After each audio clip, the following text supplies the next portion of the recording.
campaign stop in South Florida from one of the Democrats who wants to be president. Congressman Eric Swalwell of California pledging to keep the gun violence issue a major topic in the race.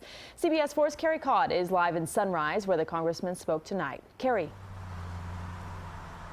Yes, as you mentioned, Eric Swalwell is a Democratic congressman from California. It's likely that many in South Florida before tonight had not heard his name, but last night Swalwell went on national TV and announced his candidacy to be the president from the Democratic Party in 2020. And he said the first place he wanted to come after making that announcement was here to South Florida.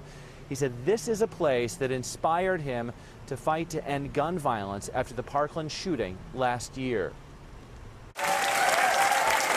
California Democratic Congressman Eric Swalwell had a concise message about gun control for a South Florida audience Tuesday. But my pledge to you tonight is that this issue comes first. And until it comes first, we're not going to end gun violence.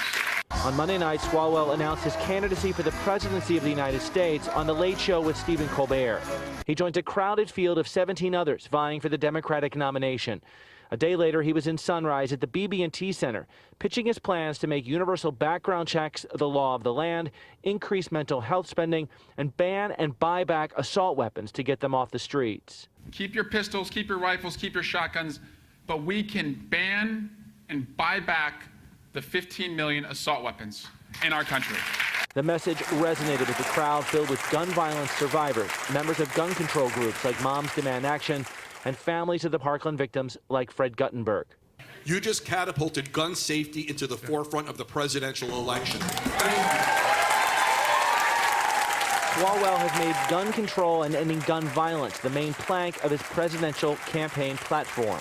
I believe that until we have someone who's willing to put that first, it'll never get solved. Parkland parents like Lori Oladev, whose daughter Alyssa was murdered at Stoneman Douglas, said she's pleased a candidate is making gun safety a primary focus. After every school shooting, the president says thoughts and prayers, but I'm sorry, that is not good enough.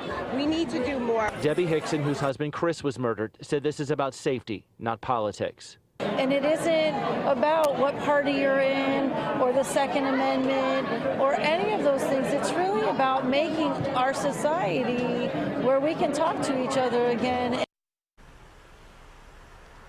And it appears that we'll be hearing more from the Parkland victims' families on Wednesday. CBS 4 News has learned that at least 20 lawsuits will be announced tomorrow by victims of the Parkland shooting and their families.